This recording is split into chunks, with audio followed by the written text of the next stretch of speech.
అందరికీ నమస్కారం అండి. గత ప్రభుత్వం అన్నా క్యాంటీన్ని రాష్ట్ర వ్యాప్తంగా ఏ విధంగా మూయించారో మీకు తెలుసు. ఇంకేది చంద్రబాబు నాయుడు గారు ముఖ్యమంత్రిగా ఉన్నప్పుడు అప్పుడు నేను కూడా మంత్రిగా ఉన్నాను. అన్నా క్యాంటీన్ పెట్టాలని చెప్పి నిర్ణయం తీసుకున్నాం. ఎందుకు తీసుకున్నామంటే చాలామంది పేదవారు ఉన్నారు. ఏ టౌన్లోకి ఏదో పని మీద వస్తూ ఉంటారు, హాస్పిటల్ పని మీద ఏదో పని మీద వస్తుంటారు. వాళ్ళు నిత్యం హోటల్కి వెళ్ళాలంటే కష్టం కాబట్టి అటువంటి వారు అందరికీ కూడా రాష్ట్ర వ్యాప్తంగా అన్ని నియోజకవర్గాల్లో కూడా చెయ్యాలని ఒక నిర్ణయం తీసుకోవడం జరిగింది ఆ రోజున.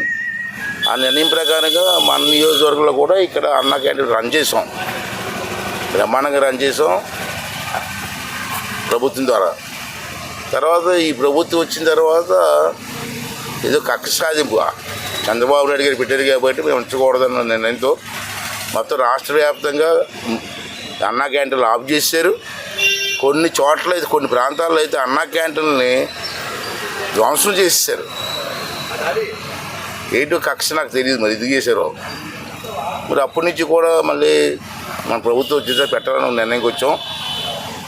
నేనైతే నర్సీపట్నంలో మాత్రం అయితే ప్రభుత్వం పెట్టకపోయినా గత ప్రభుత్వంలో నేను పెట్టాలని చెప్పి డిసైడ్ చేసుకొని ఒక వ్యాన్ తయారు చేసుకొని ఆ వ్యాన్ మీద ప్రతిరోజు కూడా ఒక 500 మందికి ₹2 భోజనం పెట్టాలని చెప్పి నిర్ణయం తీసుకొని నేనైతే కంటిన్యూ చేశాను. నాతో పాటు చాలామంది రాష్ట్రంలో ఒక 20-30 మంది ఎమ్మెల్యే క్యాండిడేట్లు అందరూ కూడా చేశారు.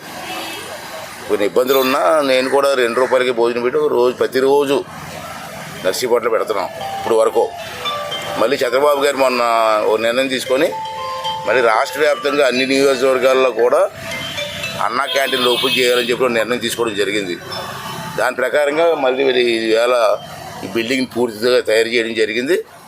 అయితే రేపు ఆగస్టు 15వ తారీఖు నుంచి అన్నా క్యాంటీన్లు ప్రారంభించాలని చెప్పి రాష్ట్ర వ్యాప్తంగా ప్రారంభించాలని చెప్పి ప్రభుత్వం ఒక నిర్ణయం తీసుకుంది. అయితే నేను స్పీకర్గా ఆగస్టు 15వ తారీఖు నేను ఉండలేదు. అంటే అసెంబ్లీలో నేను జెండా వందనం చేయాలి, అసెంబ్లీలో కంపల్సరీగా వెళ్ళాలి కాబట్టి 15వ తారీఖు నేను ఉండలేదు. అంచేత 15 కంటే ముందు ఒక 4-5 రోజుల ముందు ఇక్కడ ఓపెన్ చేద్దామని చెప్పి నేను అనుకుంటున్నాను. ఆర్డో గారు అంతా కూర్చొని మాట్లాడి మా నాయకులంతా కూర్చొని అంటే ఈ ఆషాఢ మాసం అయితే ఉంది ఇప్పుడు మంచిది కాదు కాబట్టి ఆషాఢ మాసం అయిపోయిన వెంటనే 15వ తారీఖు కంటే ముందు 5వ తారీఖునో 6వ తారీఖున మంచిది చూసుకొని మన నర్సీపట్నం ముందుగానే ఓపెన్ చేస్తానని చెప్పి 15వ తారీఖున ఉండలేదు కాబట్టి